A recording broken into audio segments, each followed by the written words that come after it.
We all got to get on the love boat. Full circle.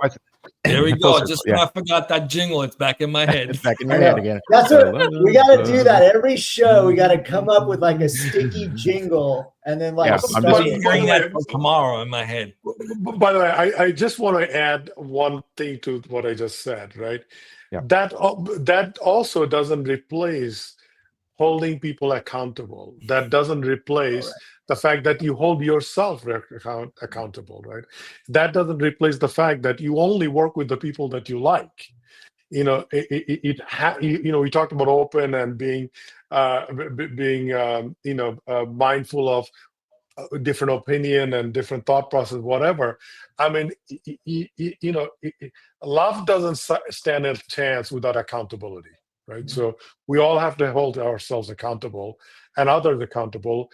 Yep. But the way we do that, the way we execute that accountability has to be driven from a right place versus command and control, like we were talking about before. Yep. And it's so true. Even in self-managed organization, that is the number one pillar: self-accountability. Without it, you just have chaos. I think our first podcast was on resentment. It's like you've got to hold people and things and everybody accountable, or it's going to plant these other seeds in the organization that need to be weeded out, I guess. And I mean, that's the key. Ideally, people should hold themselves accountable. If you have to hold them accountable, then there's still a parental-child relationship.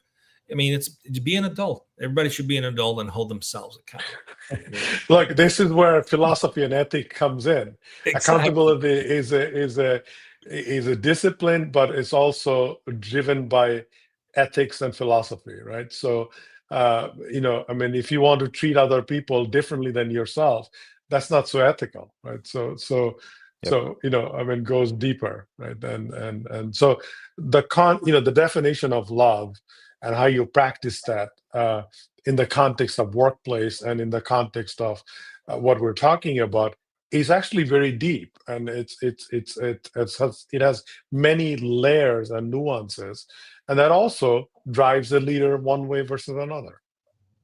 Yeah. Faisal, it's been a great conversation. Where can our listeners go to learn more about your work or get in touch with you? You can go to my website, faisalhoque.com, and you can find me on LinkedIn. I try to post at least one post a day. Some nugget of learning. I don't sell anything. You don't have to buy anything from me. The book, by the way, you mentioned book a couple of times. Book is for charity. I have a cancer surviving son who's 22 years now. So all the book proceeds goes to cancer research. That's about it. Amazing. I love it.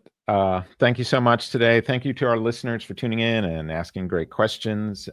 And we will see you next time on the Bliss Business Podcast.